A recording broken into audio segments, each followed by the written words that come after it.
Welcome back to Coach's Corner number 2. Mark Lieberman here with Louisville legend Chris Dowe to help me out with the breakdown of Louisville's game versus Jackson State. So, Chris? Excited to be here, Coach. Thanks for having me. Looking forward to going over this game and hopefully teaching y'all some things. Let's get right to it.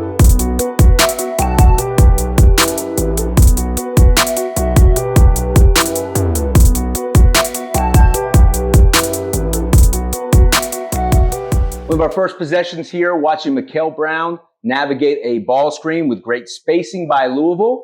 We're going to watch how hard he comes off the screen and how hard Frew rolls to the basket. Play it. Freeze it. All right, we see again, blasting off the screen. Mikal is coming off. Frew has set that screen. Instead of opening up, he's turning and running. Again, he's going to occupy defenders to open up what's happening over here. Chris, what else do you see?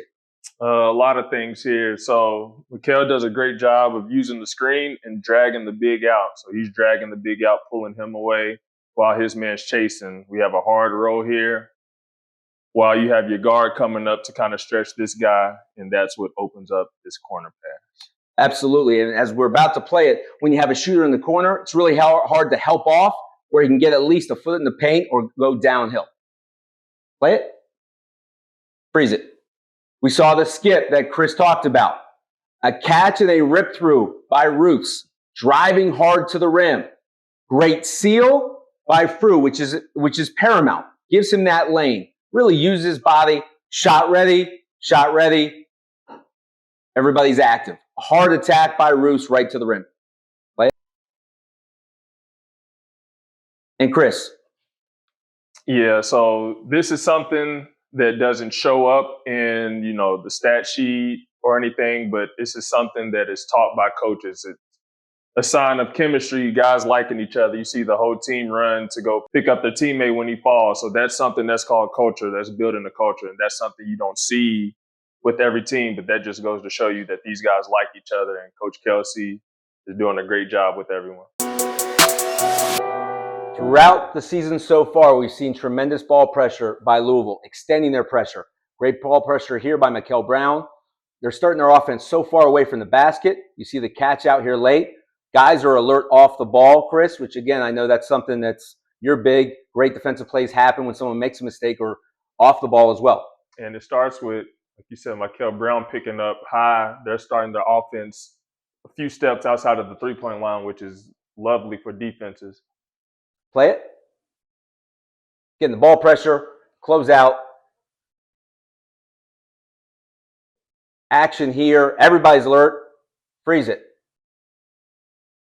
Guys are in the stance. Guys are alert, pointing and talking. A great blitz by Frew. Again, stepping out. Here's where communication is key because we're going to see a hard roll, and here's where the talking is paramount to keeping a big high and low. Chris, why don't you expand on that? Hey, yeah, you play it, pause. So you can kind of see where the miscommunication happens. Conwell's kind of in between. The big doesn't know whether to rotate corner or rotate down to his man. Conwell still gets out there and is able to get a contest on the shot. But like Coach said, players are talking, but I think they were a little late in the communication. He's still able to get off a decent look. But in a perfect world, you would want big to go corner, Conwell able to take the ball, and he takes the roll man, and that would eliminate everything. And even earlier than that, where Ruths had plugged the roll, he can communicate with Frew just to stay high, and they're matched up. Where Frew stay high, stay high, stay high, he's matched up here, so there's no ball reversal, and Conwell doesn't have to make a long closeout. He's already going out to the corner. And again, as you just stressed, talking and communication eliminates all of that. Play it. Freeze it. Great positioning.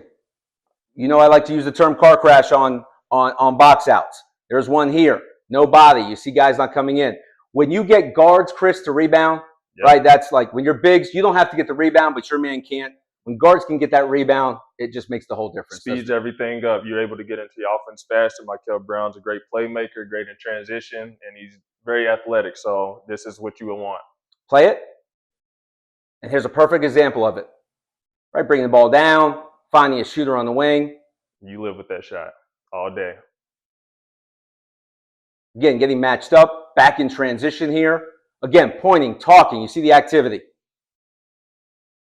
Freeze it. Gang rebounding again. Here's the rebound, blasting out. Guys are running the floor. Guard gets the rebound, able to get into the offense faster. Pitching ahead, getting advantages. Play it. Freeze it. Same thing on the opposite side of the court. It's the same thing. Great shots they're coming off of. A game where they just made 20-plus threes. These are the shots that you want Louisville taking. And you've got McNeely in the corner. You can't even see him. You're always going to have these guys in the spot. What's great about this team, besides the number of shots they're going to take, they're going to be a great offensive rebounding team as well. Guys are going to the boards. And when they get a rebound, sometimes the best time to get an offensive, to get a three-point shot is off an offensive rebound. Yep. Play it. Freeze it. He has the opportunity to go up. As we spoke on earlier, the team likes each other. They help each other up when someone falls. He can easily go up, maybe get fouled, go to the free throw line and 1 or 2 points. But he sees 2 guys open out on the perimeter, kicks it out, another great look. There's nothing wrong with him going up and powering it. Standing, ball watching, standing. When there's a wide open shooter. And you can live with that. And that's what basically they're playing hope defense. And this is a shot they're going to knock down a million times. Play it.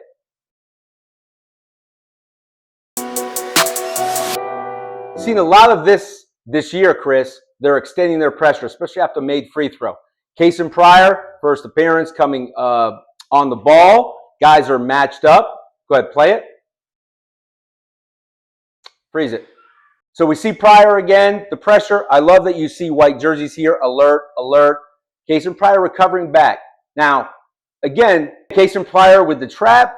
You see guys pushed up. You see a white jersey. You see a McNeely. Alert.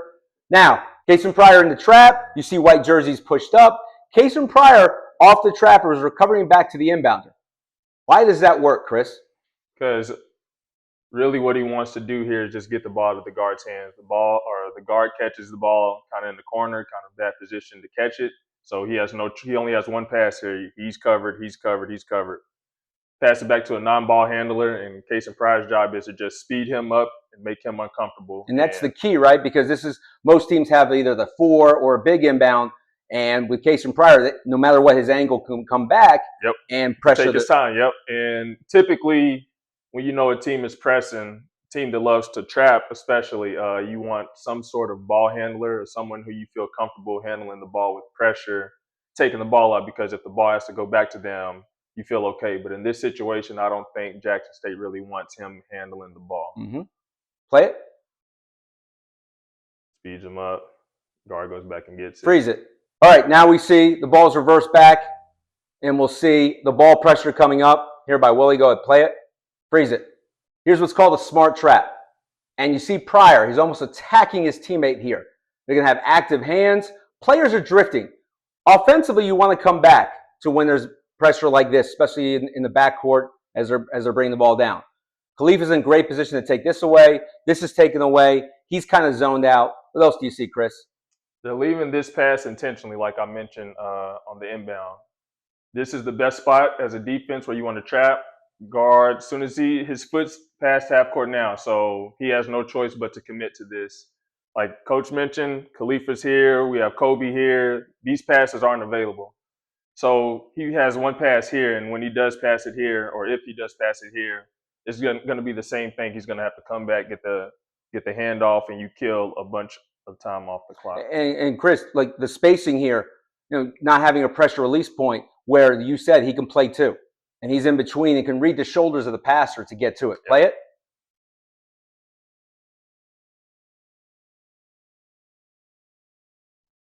Loose ball, picked up. Great attack off 2 feet and a finish. But what's great about that, they get right back into it. Great pressure.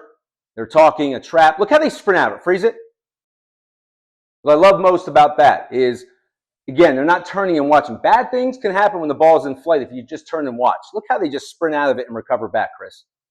Yeah, and again, now Jackson State's playing Louisville's game. You see the score slowly starting to the pace of play is picking up. The pace of play is picking up and is headed towards the way Louisville wants to play, get out, get transition buckets, get threes. So what they're doing is just speeding them up and forcing them to take rush shots and rush passes that they don't want to do.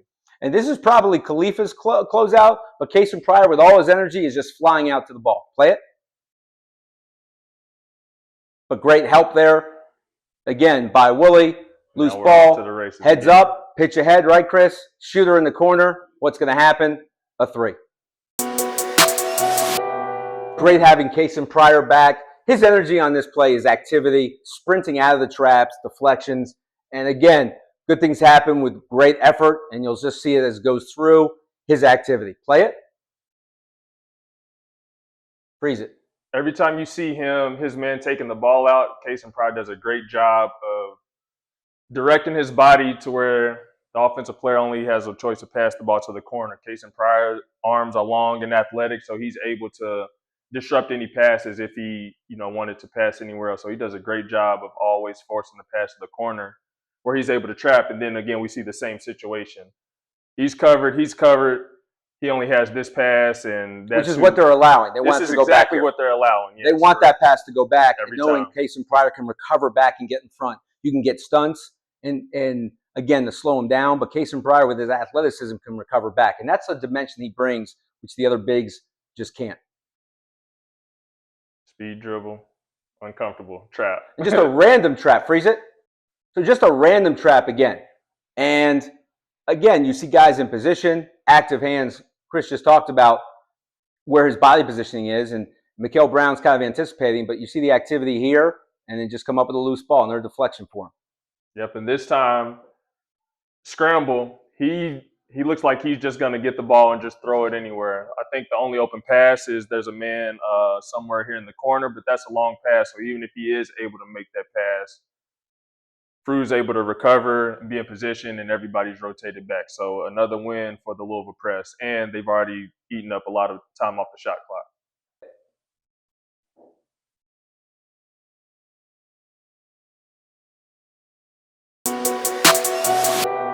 Make or miss, Louisville is going to push the tempo and play with great pace. You can't even see some of the guys because they're sprinting down. There's the inbounder. Whenever Khalifa's in as a trailer, they love to play through him because of his decision-making, his passing ability. And again, when they go into what's called zoom actions, he's just terrific in it. You'll see as this clip goes on, he's almost reverse dribbles and sets it up with a deceptive dribble and brings it back to the front side. Play it. Freeze it. Again, guys in corners, right? Here's the trailer. The ball was reversed. So now Conwell knows he's going to fill the slot. There's already a guy in the corner. Pryor's here. Guard here. Goes through Khalifa. Now it's a decision. And basically, as Coach Kelsey's talked about, it's playing, it's schemes, it's understanding creativity. Where what's the play? The defense will tell you the play. Yep, and it's not necessarily a play, as Coach is alluding to. It's more of a read. It's an action. They trust Khalifa to make these plays, as we saw in the Kansas game. He made a bunch of amazing passes just out of this set alone. Play it. Freeze it. So he rejects this action, and it's almost his feel. And again, it's all about reads. Doesn't like this. So reverse dribbles here, and the initial cut is going to be a back cut. And again, his eyes recognizing the defender's back is turned. He could have right here Rodgers come off a dribble handoff, but he makes his dribble towards. And what's great is Pryor is going to be patient here, not going to make his cut, so the dribble is going to be attacked towards him. Play it. Freeze it. Soon as this defender makes this hop flat on 2 feet, Pryor sees it, he's already gone. Khalifa, great enough passer to make that read, as I just mentioned, Kansas game, 4 or 5 assists just on this play alone. He can make that pass in his sleep. Easy bucket for Pryor, and I'm sure you'll see a lot more of those. Oh, throughout the season, and they've already been doing it. But you have options. And again, what's the play the defense tells you to play? Could have been a dribble handoff. You have the action over here to occupy these 2 defenders, opens up the lane here, and these guys having the synergy playing together, it's just great. And here we go. Should see a lot of that this year. I want to thank Chris Dowe for coming out and helping me today with the Coach's Corner. He gave some great insight. And for more of that type of insight, Chris, tell us what you got going on. Yeah, so what you saw today, I'm going to start doing that with teams, also individuals, breaking down film and showing you how to watch and apply these to your games and workouts. Fantastic. Thanks for joining us, and we'll be seeing you next week.